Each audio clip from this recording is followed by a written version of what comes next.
untuk nomor pertama, dia mintanya soal tentang apa.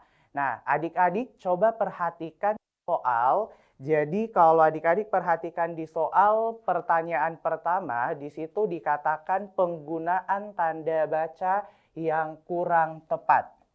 Jadi, penggunaan tanda baca yang kurang tepat.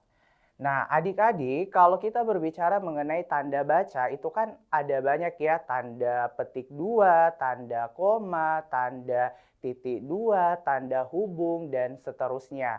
Nah, jadi untuk pengerjaan soal mengenai penggunaan tanda baca, sarannya kakak fokus dulu di penggunaan tanda baca koma. Kenapa? Karena kebanyakan di soal-soal UTBK untuk penggunaan tanda baca yang salah itu kebanyakan penggunaan tanda koma.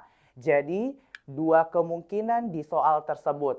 Ada tanda komanya yang salah atau bisa jadi ada koma yang harusnya dimunculkan di dalam teks tersebut tapi tidak dimunculkan. Nah, jadi coba perhatikan dulu untuk yang ada di slide pertama mengenai teksnya. Adik-adik coba perhatikan dulu dari segi tanda komanya.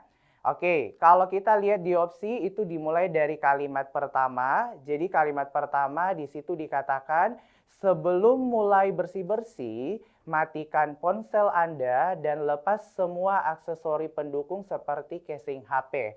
Nah, adik-adik kalau kita perhatikan di sini kan untuk yang pertama, kalimat pertama di sini ada penggunaan tanda koma. Nah, pertanyaannya di dalam teks tersebut apakah komanya sudah benar atau salah? Nah, kira-kira komanya sudah benar atau salah?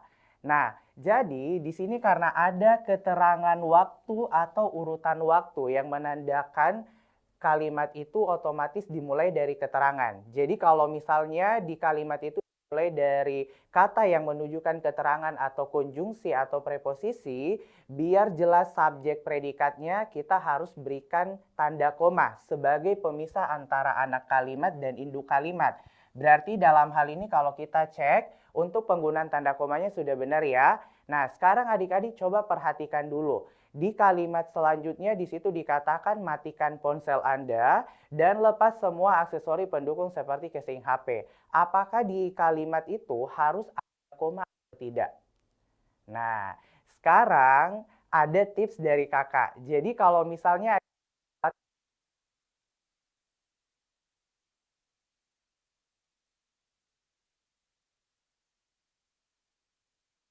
jadi ada seperti yang harus didahului tanda koma, boleh.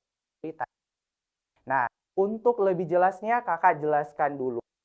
Jadi adik-adik, kalau misalnya adik-adik menemukan ada konjungsi seperti dan itu belum seperti ada koma. Nah, atau untuk kalimat atau kata selanjutnya itu dia menggunakan contoh atau perincian. Oke, ingat seperti itu sebelum konjungsinya harus ada tanda koma. Kalau setelah kata seperti itu dia berupa contoh atau perincian. Contohnya gimana Kak? Contoh beli perabotan rumah seperti meja, kursi, dan lemari. Kak ulangi, saya membeli perabotan rumah seperti meja, kursi, dan lemari.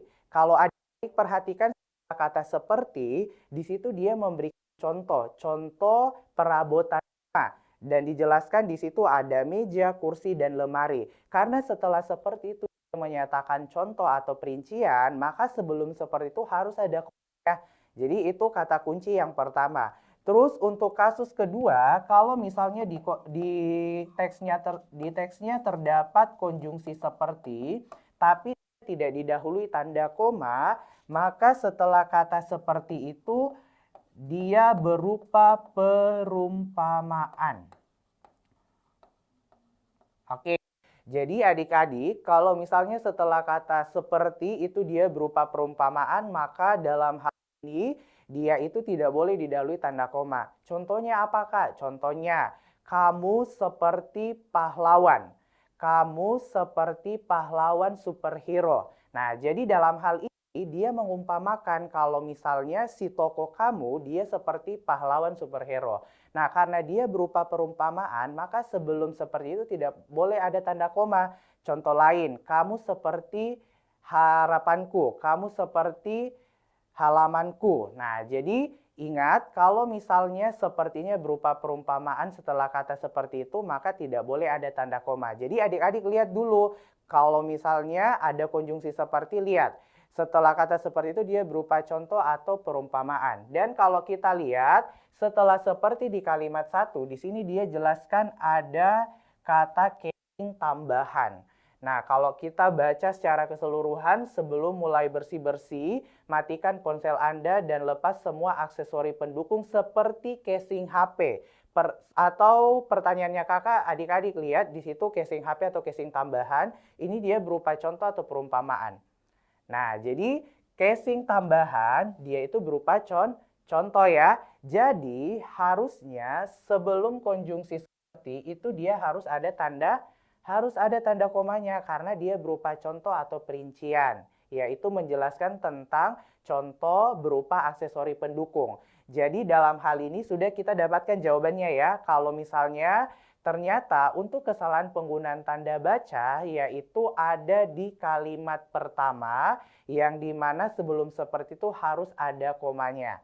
Nah, jadi untuk soal nomor 1 jawabannya itu adalah bagian alfa. Nah, jadi kalau adik-adik sudah dapatkan jawabannya, langsung next ke soal berikutnya karena biar menghemat waktu. Jadi adik-adik, untuk tips pertama kalau misalnya di soal dia menjelaskan tentang kesalahan penggunaan tanda baca, fokus dulu di tanda koma karena kebanyakan itu yang disalahkan.